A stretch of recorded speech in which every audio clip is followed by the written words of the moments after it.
सूर्य हमारी धरती पर जीवन का आधार है, जो हमें गर्मी और रोशनी देता है। इसी रोशनी से पेड़ पौधे खाना बनाते हैं।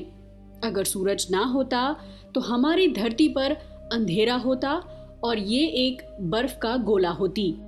लेकिन ऐसे कई सवाल हैं जो हमारे दिमाग में अक्सर घूमते रहते हैं कि सूर्य कब और कैसे बना।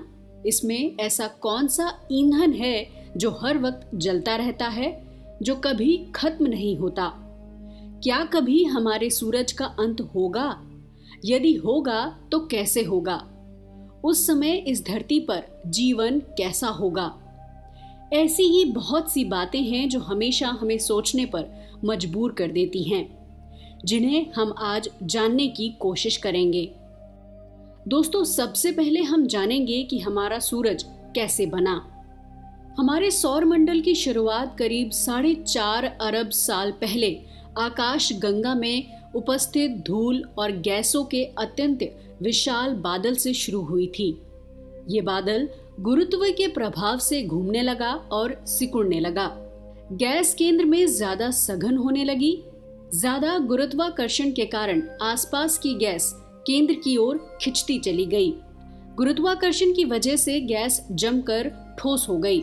वहां का तापमान और दाब बहुत अधिक बढ़ गया, जिसकी वजह से हाइड्रोजन के नाभिक आपस में टकराने लगे और हीलियम के नाभिक का निर्माण होने लगा, जिससे थर्मोन्यूक्लियर फ्यूजन या ताप नाभिकीय अभिक्रिया शुरू हो गई। इस प्रोसेस में प्रकाश और गर्मी के रूप में ऊर्जा उत्पन्न होती गई और फिर जन्म हुआ हमारे सूर्य का।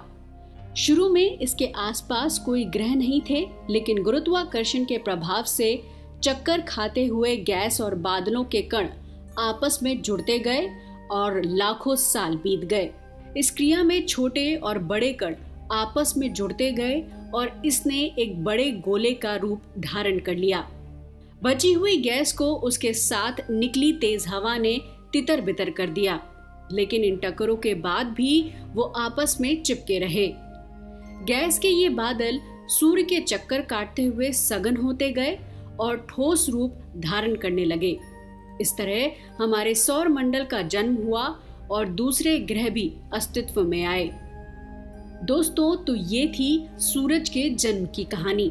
अगले एपिसोड में हम जानेंगे सूरज से जुड़ी हुई और इंटरेस्टिंग बातें।